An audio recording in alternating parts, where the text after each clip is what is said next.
लोग चर्चा करेंगे अमूर फाल्कन के बारे में। अर्थात अमूर एक बाज की प्रजाति है और हम लोग ये देखेंगे कि आखिर यह क्यों महत्वपूर्ण है।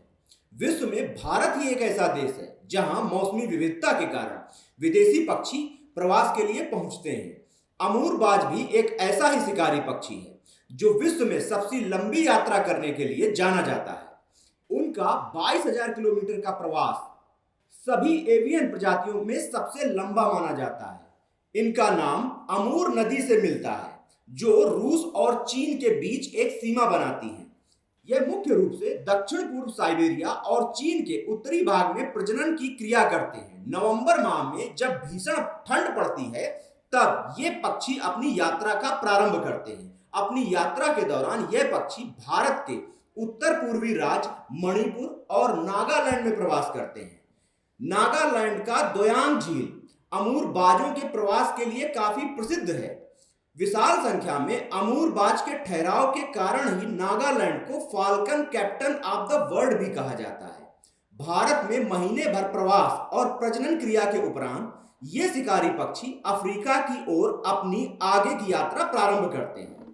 अब हम लोग देखें कि अमूर बाज के संरक्षण के लिए क्या क्या प्रयास किए जा रहे हैं। तो भारत में अमूर बाज वन्य जीव संरक्षण अधिनियम 1972 के तहत संरक्षित किया गया है।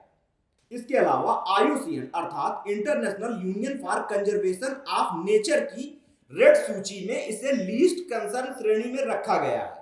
इसके अतिरिक्त मणिपुर सरकार के द्वारा भी इस पक्षी के संरक्षण के लिए प्रयास किए गए हैं। इसके अंतर्गत इस पक्षी के शिकार करने पर मणिपुर सरकार के द्वारा 25,000 रुपए का आर्थिक दंड व 3 साल तक कारावास का प्रावधान किया गया है। कन्वेंशन ऑन माइग्रेशन स्पीसीज के अंतर्गत भी इस पक्षी को संरक्षण प्रदान किया गया है। Bharat convention on migration species में एक हस्ताक्षरकर्ता देश है।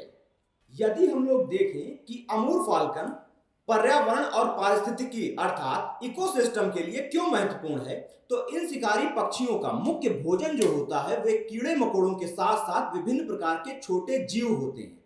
ये शिकारी पक्षी पारिस्थितिकी संतुलन को बनाए रखने में अत्यंत महत्वपूर्ण भूमिका निभाते हैं। इसीलिए इस तरह के पक्षियों का संरक्षण किया जाना चाहिए। इस टॉपिक में इतना ही। धन्यवाद।